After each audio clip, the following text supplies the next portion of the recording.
long as we can look back, it's thrown in its lot with us. Marijuana has been associated with human camps as far back into the Paleolithic age as we can look. And that's very interesting. That plant, its destiny and human destiny are very intertwined. And there are few plants in the world that have been as useful to human beings. It provides an edible seed, an edible oil that can be pressed out of the seed, a very important fiber in world commerce, a medicine which has been very prominent in Europe and America over the years, and finally a psychoactive drug that's used as a recreational drug by millions of people. That's a pretty powerful way for one plant to provide for human needs. But in modern times, to merely be in the presence of this plant can be a criminal offence. Millions have been and continue to be arrested.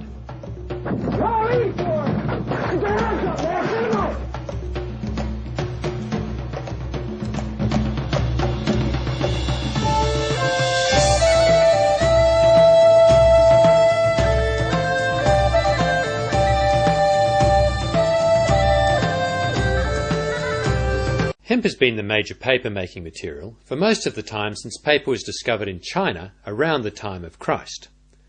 This first paper ever to be printed on, in about AD 770, is 100% hemp. By the 16th century, hemp was the material of choice for European paper makers. They made it into the finest and longest-lasting paper ever made, including the Gutenberg and King James Bibles and many other famous works. The world consumes hundreds of thousands of tons of paper each year, and to meet this demand, hundreds of thousands of acres of forest are cut down each year. It's a worldwide crisis. There's no need to be flattening these forests. We could be doing it with alternative fibres. Hemp and canaff are just two of them.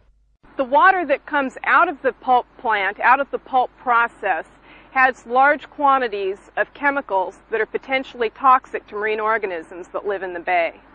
Hemp, on the other hand, is somewhere around 77% cellulose and very few impurities, and it really is an ideal material for papermaking. We can use hemp to make fibers that can be used for paper and probably also other products in such a way that we will have a complete clean process and an energy efficient process that causes very little pollution.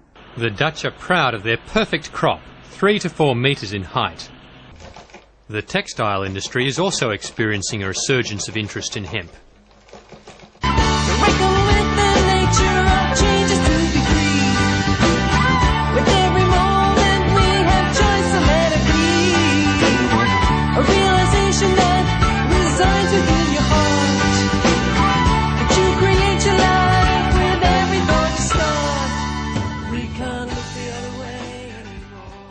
Hemp is undoubtedly the most durable of the natural fibres. The original Levi jeans were made from recycled sailcloth, which was made from hemp fibre, and it proved its worth under the most trying of conditions. The first use of hemp woven into clothing fabric was over 4,000 years ago in China. Today, the Chinese are growing about 1 million acres of their ancient indigenous cannabis crop, and their hemp textile industry is expanding at a phenomenal pace. Chinese hemp will go from being 10% to 20% the size of their cotton crop. There are good reasons for this. In terms of yield per acre, hemp probably outproduces cotton by at least 200%, and perhaps more under ideal conditions. The cotton industry is basically a chemical industry. It's highly dependent on the use of pesticides at all stages of production, right from the drilling of the seed through to the harvesting. Unlike cotton, hemp can be grown entirely without pesticides or insecticides. 3/4 of New South Wales is now drought declared, and yet each year the state dumps 640 gigalitres, more than the whole of Sydney Harbour, of nutritious liquid effluent into rivers, estuaries and the ocean, causing much environmental damage. In recent years, Dr. Bolton's research has proven hemp's excellent ability to be a mop-up crop. He has shown that an acre of hemp grown at a sewage treatment plant could soak up 10 million litres of effluent and at the same time produce 18 tonnes of valuable hemp fibre. In Queensland, Australia, Susie Wilkerson is making hemp domes. the English recently completed the world's largest hemp building, the 4,500 square metre Adnams Brewery. In just 14 weeks, 1 hectare can produce enough hemp to build a house.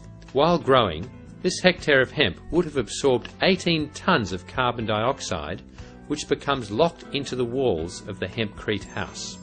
Including all factors, hempcrete houses are regarded overall as carbon negative, while the building of a conventional house produces around 450 tonnes of carbon dioxide. Also in Europe, automobile companies like BMW and Mercedes-Benz are using hemp in components such as gaskets, seat covers, floor mats and interior panelling. We envision hemp as being a complete new wave of the Industrial Revolution, that there'll be a complete new industry that will come out of this. Actually, there'll be thousands of products that can be derived from this fiber and from the oils of the seed. Hemp seeds contain up to 40% high-quality oil, a combustible oil that has traditionally been used in lanterns. In past centuries, hemp seed oil was also a major base for durable, non-toxic paints. Many great paintings are hemp oil on hemp canvas. It is a nutritious base for cosmetics and is also a highly nutritious edible oil. In his groundbreaking book, Fats That Heal and Fats That Kill, Dr. Udo Erasmus states that hemp oil contains the best balance and quality of essential and beneficial fatty acids of all the seed oils. It has a near complete balance of essential amino acids, second only to soybean. Now, there is literally an explosion of interest in hemp seed food, with many companies featuring new and delicious products from hemp milk to energy bars to burgers, and using dehulled seeds, Alan Brady's rich and creamy hemp ice cream. And there is no need to worry, hemp seeds are also totally drug-free. Hemp is probably the world's most economical, ecological and easy way to grow highly nutritious protein food. Now that's something to shout about.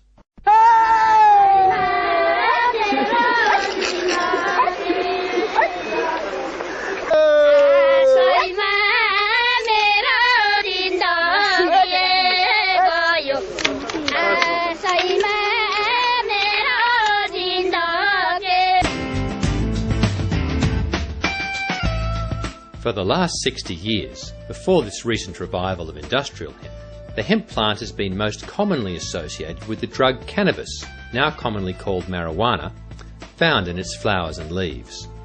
Historically, however, marijuana has been much more than a recreational drug. The father of Chinese medicine, Emperor Shen Nung, included marijuana in his pharmacopoeia almost 5,000 years ago. In the last century, marijuana was mainly used in tincture form as a treatment for migraine headaches, for menstrual cramps, for nervous anxiety, as a sedative. Dr. Lester Grinspoon is one of the world's foremost researchers and authors on medical marijuana. Now, the modern uses of cannabis are quite striking. My condition is glaucoma. A doctor decided to uphold his Hippocratic oath instead of the hypocritical law and tell me that if I didn't start using marijuana, I would go blind. It was actually the United States government, way back in 1974, that discovered marijuana's most significant medical use. The government's National Institute of Health funded studies at the Medical College of Virginia. They found that marijuana slowed the growth of 3 kinds of cancers in mice: lung and breast cancer and leukemia. The study was promptly closed down and effectively censored, but not before the Washington Post reported this amazing discovery. And there was a complementary study to that done intramurally at the NIH, and I think it was 1996, where they fed THC to mice and rats in high concentrations, ridiculously high concentrations. And one of the consequences was that the mice lived longer and they had fewer tumors. Well, that study wasn't released. When you examine bud from the hemp plant, you can see that it is covered in resin. This resin makes the bud appear to be covered in frost. This resin is the medicine.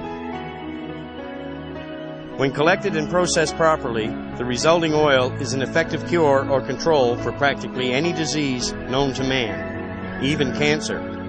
We have supplied this oil to dozens of people with cancer. Even people who were diagnosed with terminal cancer by our medical system now have a clean bill of health after treatment with hemp medicine. When working with this medicine, medical miracles are a common occurrence. If people would just realize how much this medicine can help them, the world would be a better place.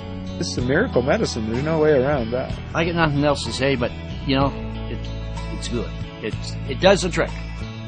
It works. I just know that the hemp oil works. But marijuana remains one of the most illegal substances on the planet. In US law, it is placed in the most dangerous category, Schedule 1.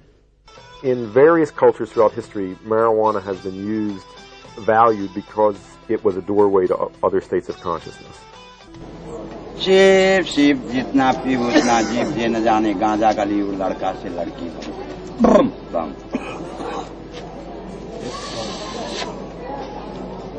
The absence of a straightforward hallucinogen or psychedelic in the flora of Europe has given Western man a kind of particular horror of the kind of boundary-dissolving experiences that attend these plants. So we're at the beginning of making an adjustment which many traditional societies made a comfortable accommodation to millennia ago. Our beginning to make an adjustment has been a rough one. America is now the country with the highest rate of incarceration. Approximately 20% of criminal convictions are marijuana-related. There is no inherent psychopharmacological harmfulness of marijuana, which is anyway comparable to the harm of arresting more than 400,000 people, mostly young people, for marijuana transgressions every year in this country. Fighting a war on drugs is big business now.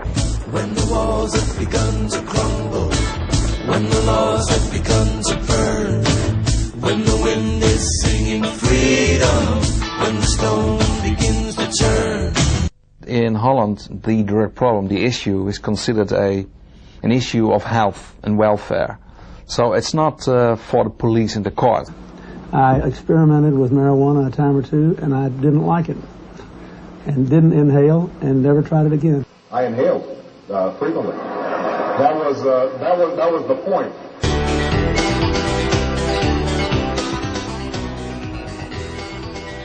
It does carry a fantasy-inducing, thought-catalyzing quality. It allows the mind to rove and scan in a much more expansive domain of information than is normally the case.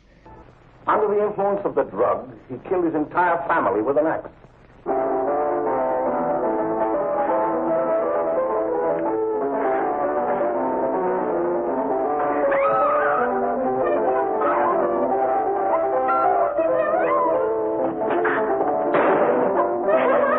The hemp prohibition was initiated by American petrochemical companies in the 1930s to destroy the economic potential of hemp. It's a blatant case of industrial espionage to remove competition from evolving petrochemical substitutes for superior natural fibers.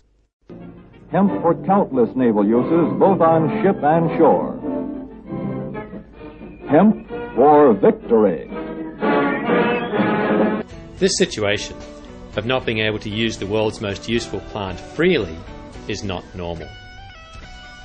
Prohibition has come after thousands of years of healthy coexistence with cannabis hemp.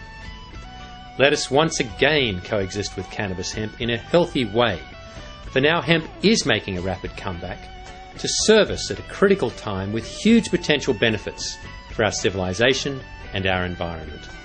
Let us honour and appreciate this great gift from the plant kingdom.